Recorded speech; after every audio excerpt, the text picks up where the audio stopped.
está no fim.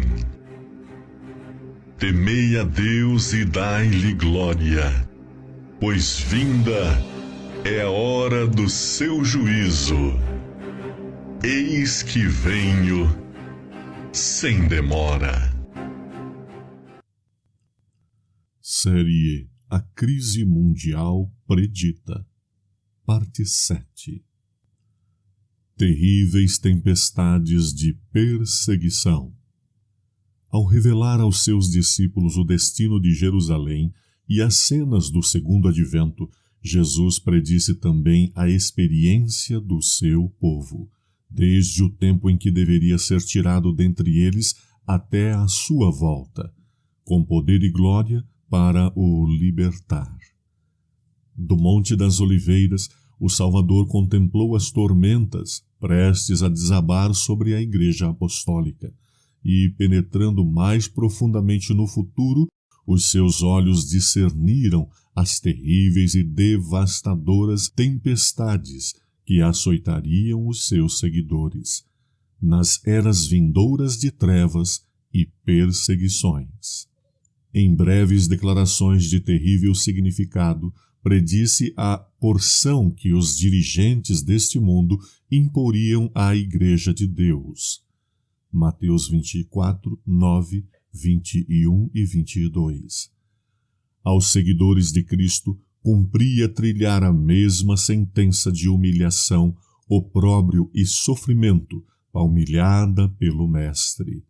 A inimizade irrompida contra o Redentor do mundo haveria de manifestar-se contra todos os que crescem no seu nome. A história da Igreja primitiva testificou do cumprimento das palavras do Salvador. Os poderes da terra e do inferno arregimentaram-se contra Cristo na pessoa dos seus seguidores. O paganismo previa que, se o Evangelho triunfasse, os seus templos e altares desapareceriam. Por isso, convocou as suas forças para destruir o cristianismo. Acenderam-se as fogueiras da perseguição. Cristãos eram despojados das suas posses e expulsos das suas casas. Suportaram grande combate de aflição. Hebreus 10, 32. Experimentaram escárnios, açoites e ainda cadeias e prisões. Hebreus 11, 36. Muitos deles selaram o seu testemunho com o próprio sangue, nobres e escravos, ricos e pobres, cultos e ignorantes, foram igualmente mortos sem misericórdia. O sangue é semente.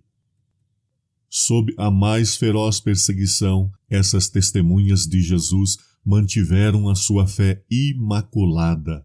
Uma voz vinha-lhes do trono de Deus: "Sê fiel até a morte, e dar-te-ei a coroa da vida."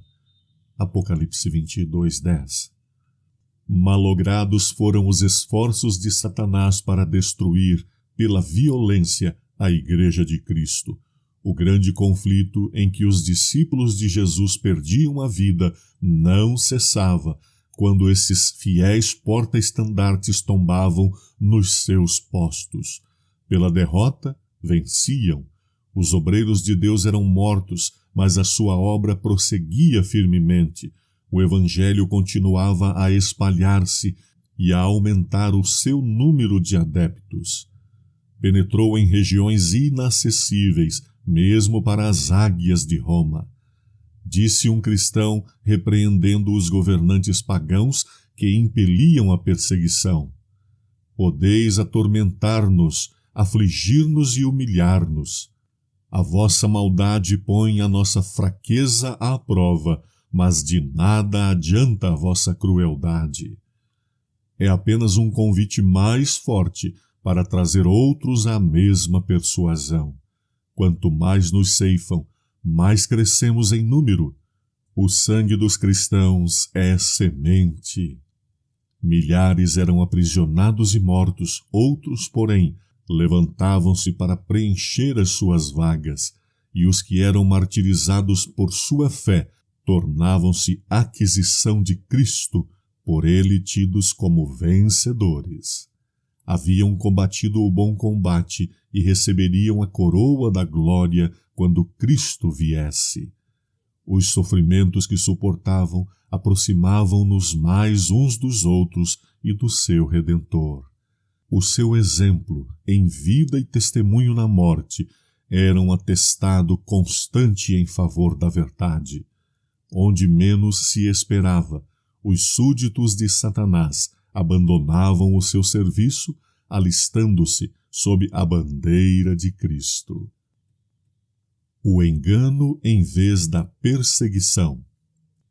Satanás, portanto, traçou planos para guerrear com fúria mais renhida contra o governo de Deus, fixando a sua bandeira na igreja cristã. Se os seguidores de Cristo pudessem ser enganados e levados a desagradar a Deus, faltar-lhes-ia força, poder e firmeza, e cairiam como presas fáceis. O grande adversário tentava agora ganhar pelo artifício o que não conseguira pela força.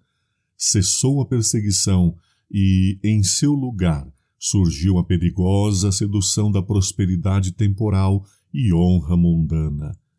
Idólatras eram levados a aceitar uma parte da fé cristã, enquanto rejeitavam outras verdades essenciais.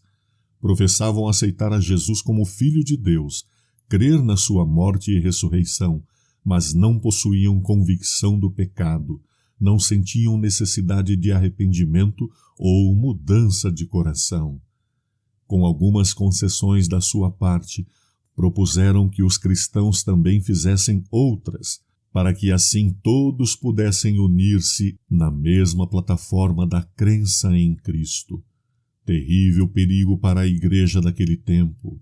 Prisão, tortura, fogueira e espada eram bênçãos comparadas a isto.